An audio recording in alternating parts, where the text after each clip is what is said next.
Hello students, आज का हमारा टॉपिक है एक्सेस डिमांड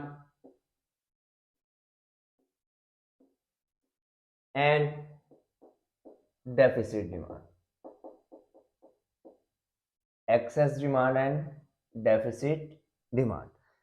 अब एक्सेस डिमांड डेफिसिट डिमांड करने से पहले हम आपके साथ एक चीज बताना चाहेंगे कि हमारे पास सबसे पहले हमारे पास दो तरह के इक्विलिब्रियम होते हैं। एक होता है हमारे पास full employment level,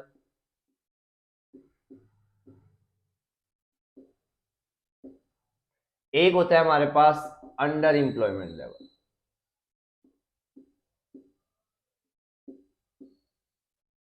under employment equilibrium level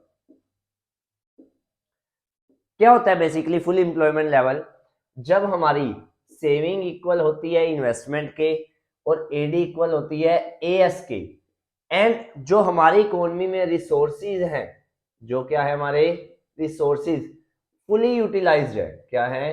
fully utilised, कोई भी एक्सेस कैपेसिटी नहीं है। एक तो हमारे रिसोर्सेज क्या है? फुली यूटिलाइज्ड है, और no excess capacity in the economy. No excess capacity, किसी भी तरह की कोई भी हमारे पास एक्सेस कैपेसिटी नहीं है, मतलब और हम किसी भी तरह की कोई भी प्रोडक्शन और ज्यादा हम नहीं कर सकते। फुल एम्प्लॉयमेंट लेवल किसे कहते हैं? जब हमारी सेविंग किसके इक्वल होती है? इन्वेस्टमेंट के। एडी किसके इक्वल होती है? एएस के।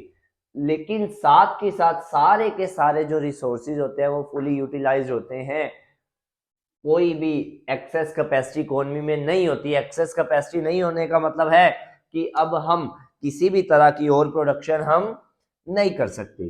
अगर हम अंडर एम्प्लॉयमेंट इक्विलिब्रियम की बात करें, यहाँ पे भी क्या होता है? एडी किसके इक्वल होता है? एएस के। लेकिन कुछ रिसोर्सेज अभी अंडर यूटिलाइज होते हैं। क्या होते हैं? Under utilized. मतलब क्या है? इसके बाद अभी एक्सेस कैपेसिटी है। मतलब आफ्टर, अगर अंडर एम्प्लॉयमेंट इक्विलिब्रियम है, हम इक्विलिब्रियम पे तो है, बट लेकिन हम और ज्यादा प्रोडक्शन अभी बढ़ा सकते हैं due to the lack of the aggregate demand. जो हमारा इक्विलिब्रियम होता है वो लो लेवल पे आ जाता है, जिसे हम लो लेवल इक्विलिब्रियम ट्रैप भी कहते हैं। तो अब इसके बाद हम आगे बात करते हैं प्रॉपर ढंग से डेफिसिट डिमांड और एक्सेस डिमांड की।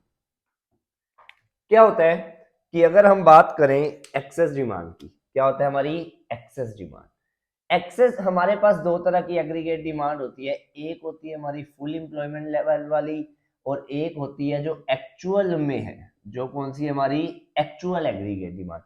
अगर क्या होता है, फुल एम्प्लॉयमेंट लेवल से भी ज्यादा एक्चुअल एग्रीगेट डिमांड आती है, उसको हम क्या कहते हैं? Excess demand. उसको हम क्या कहते हैं?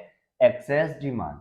अगर हमारी जो एक्चुअल एग्रीगेट डिमांड होती है वो क्या है? कम है than aggregate demand at full employment level, उसको हम क्या नाम देते हैं? Deficit demand. मतलब कि अभी फुल एम्प्लॉयमेंट लेवल ऊपर है, हम प्रोडक्शन और ज्यादा कर सकते हैं, बट एक्चुअल में एग्रीगेट डिमांड क्या है?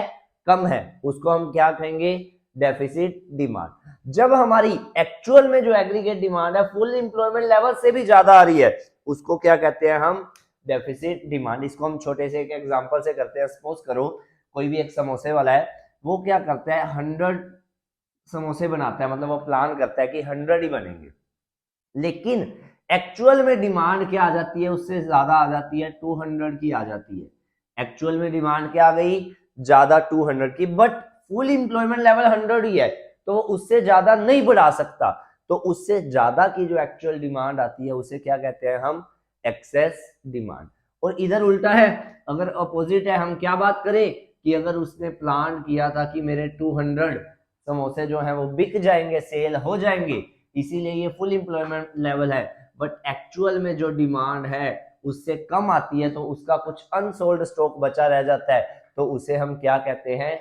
डेफिसिट डिमांड, या फिर हम उसे क्या कहते हैं? डिमांड की कमी। अब इसको हम एक डायग्राम के थ्रू एक्सप्लेन करते हैं। ये हमारी जो 45 डिग्री लाइन होती है इसे एग्रीगेट डिमांड भी कहते हैं, और साथ साथ इसे एग्रीगेट सप्लाई भी कहते हैं, और साथ इसको कौन सी कर्व कहते हैं, इनकम कर्व भी कहते हैं। ये कौन सी होती है हमारी 45 डिग्री। ये हमारा कौन सा एक्सिस होता है, X axis, and it is our Y axis. ये हमारी एग्रीगेट डिमांड है। ये क्या हमारी एग्रीगेट डिमांड है फुल एम्प्लॉयमेंट लेवल पर। कहां पर, फुल एम्प्लॉयमेंट लेवल पर। बट अगर aggregate demand full employment level के बाद भी उससे ज्यादा आती है, मतलब हमारा फुल एम्प्लॉयमेंट लेवल की एग्रीगेट डिमांड तो ये है, बट एक्चुअल में जो हमारी एग्रीगेट डिमांड है वो उससे ज्यादा आती है, तो इसी को जो ये जो स्पेस होता है बीच का, या जो इस इक्विलिब्रियम से लेके इस इक्विलिब्रियम तक का गैप होता है, इसको क्या कहते हैं हम, एक्सेस डिमांड। क्या कहते हैं हम इसको, एक्सेस डिमांड। इसका दूसरा नेम क्या होता है, इन्फ्लेशनरी गैप। इसका दूसरा नेम इन्फ्लेशनरी गैप। अब अगर इससे उल्टा हो जाता है, अगर क्या हो जाता है इससे उल्टा, अगर हम बात करें कि हमारी ये क्या है, हमारी एग्रीगेट सप्लाई कर्व, अगर क्या होता है कि हमारी जो फुल एम्प्लॉयमेंट वाली एग्रीगेट डिमांड ऊपर है, लेकिन जो एक्चुअल में हमारे पास जो डिमांड आ रही है वो कम आ रही है, तो इसका मतलब हमारे पास क्या है, डिमांड की, इतनी डिमांड की हमारे पास क्या है, कमी है। तो इसको क्या नाम देते हैं हम, डेफिसिट डिमांड। क्या कहते हैं इसको हम, डेफिसिट डिमांड। या फिर इसका दूसरा नाम क्या होता है, डिफ्लेशनरी गैप, या क्या कहते हैं इसको, डिफ्लेशनरी गैप।